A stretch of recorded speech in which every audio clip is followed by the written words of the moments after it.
लेकिन वो अपने वचन से बंधे हुए थे, इसलिए उन्हें दुर्योधन का प्रस्ताव स्वीकार करना पड़ा। लेकिन उन्होंने ये शर्त रखी कि युद्ध में मैं तुम्हारा पूरा साथ दूंगा, जो बोलूंगे वो करूंगा, लेकिन मेरी जुबान पे सिर्फ मेरा ही अधिकार होगा। दुर्योधन को इस बात में कुछ खास नजर नहीं आया।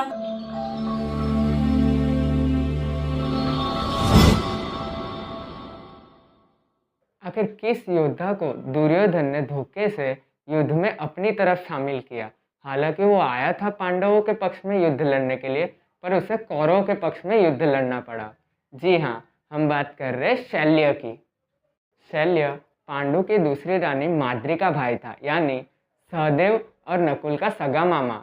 जब शल्य महाभारत युद्ध के लिए पांडवों की ओर से लड़ने के लिए आ रहे थे, तब दुर्योधन ने उन्हें धोखे से अपनी ओर शामिल कर लिया। अब यह धोखा था या फिर कुछ और, आइए इसे समझते।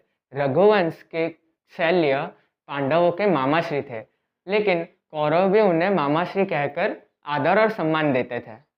शल्य के पास विशाल सेना थी।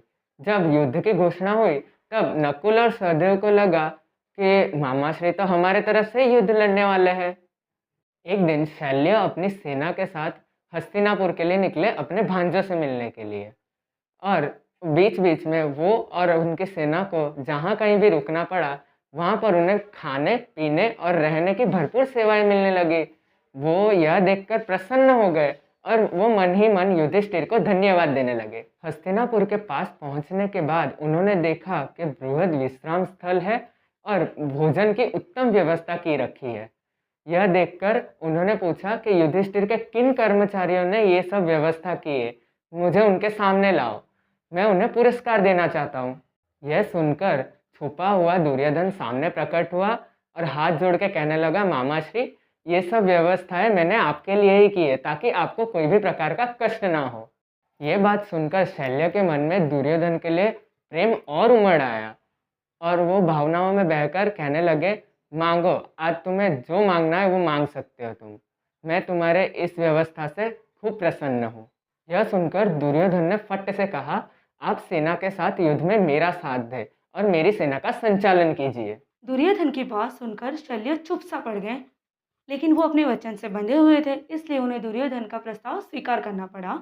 लेकिन उन्होंने ये शर्त रखी कि युद्ध में मैं तुम्हारा पूरा साथ दूंगा, जो बोलूंगे वो करूंगा, लेकिन मेरी जुबान पे सिर्फ मेरा ही अधिकार होगा। दुर्योधन को इस बात में कुछ खास नजर नहीं आया। और शल्य एक रथी थे, रथी यानी जो रथ चलाता है, इसलिए महाभारत के युद्ध में उन्हें कर्ण का साथी बनाया गया। शल्य अपनी जुबान से कर्ण को हतोत्साहित करते रहते थे। यही नहीं, युद्ध समाप्त होने के बाद जब शिविर में आते थे, तब भी शल्य कौरवों को हतोत्साहित करने का कार्य करते रहते थे।